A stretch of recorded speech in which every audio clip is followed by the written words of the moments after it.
Bismillahirrahmanirrahim. Assalamualaikum warahmatullahi wabarakatuh. Perkenalkan, nama saya Nurul Melisa dari kelas M92 dengan NIM 200407552016. Baik, pada kesempatan kali ini saya akan menjelaskan rencana pelaksanaan pembelajaran atau biasa disebut RPP. Nah, rencana pelaksanaan pembelajaran ini adalah rencana yang menggambarkan prosedur dan pengorganisasian pembelajaran untuk mencapai satu kompetensi dasar yang ditetapkan dalam standar isi dan dijabarkan dalam silabus. Lingkup rencana pembelajaran paling luas mencakup satu kompetensi dasar yang terdiri atas satu indikator atau beberapa indikator untuk satu kali pertemuan atau lebih.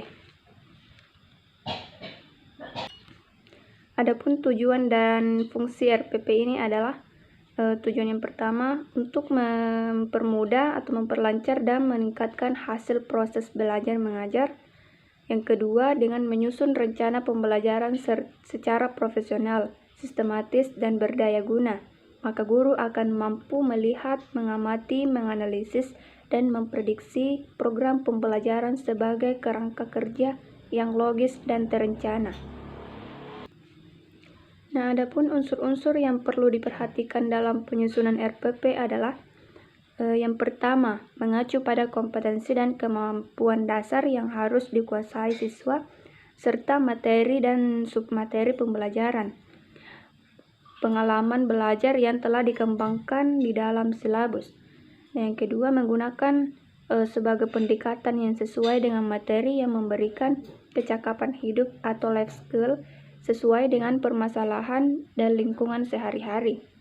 Yang ketiga, menggunakan metode dan media yang sesuai, yang mendekatkan siswa dengan pengalaman langsung.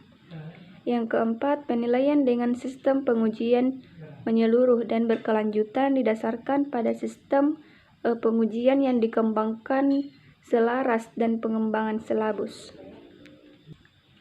Nah, adapun komponen-komponen RPP.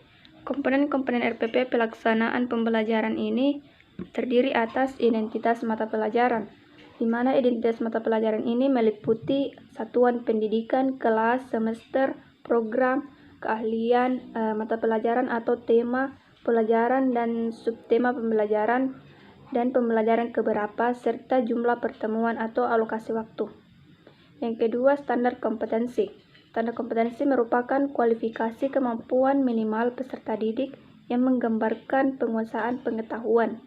Yang ketiga, kompetensi dasar, di mana kompetensi dasar ini sejumlah kemampuan yang harus dikuasai peserta didik dalam mata pelajaran tertentu sebagai rujukan penyusunan indikator kompetensi dalam suatu pelajaran.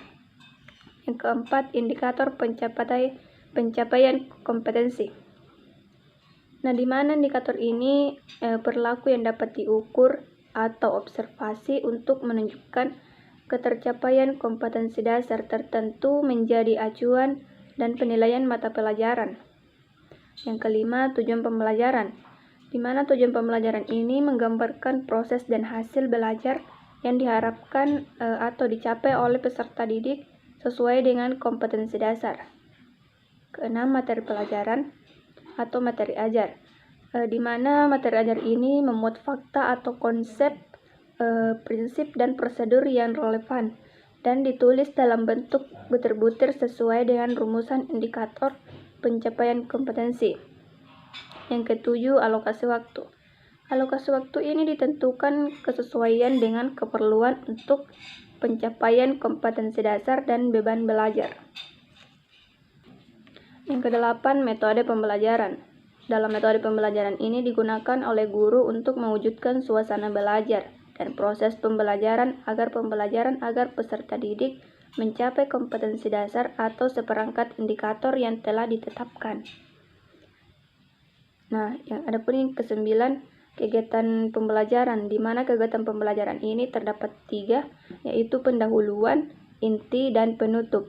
Nah, di mana pendahuluan ini merupakan kegiatan awal dalam suatu pertemuan pembelajaran yang ditunjukkan untuk membangkitkan motivasi dan memfokuskan perhatian peserta didik untuk berpartisipasi aktif dalam proses pembelajaran. Misalnya, guru menyiapkan peserta didik secara psikis dan fisik untuk mengikuti proses belajar. Yang kedua, mengajukan pertanyaan-pertanyaan yang mengaitkan pengetahuan sebelumnya dengan materi yang akan dipelajari. Yang ketiga, menjelaskan tujuan pembelajaran atau kompetensi dasar yang akan dicapai. Yang keempat, menyampaikan cakupan materi atau penjelasan dari uraian kegiatan sesuai silabus. Adapun kegiatan inti merupakan proses pembelajaran untuk mencapai kompetensi dasar. Kegiatan pembelajaran dilakukan secara interaktif, inspiratif, menyenangkan, menantang, memotivasi peserta didik untuk berpartisipasi aktif.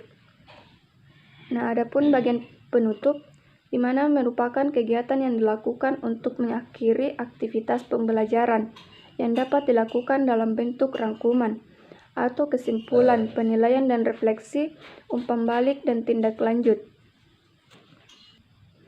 Baiklah, itulah tadi penjelasan mengenai perangkat pembelajaran.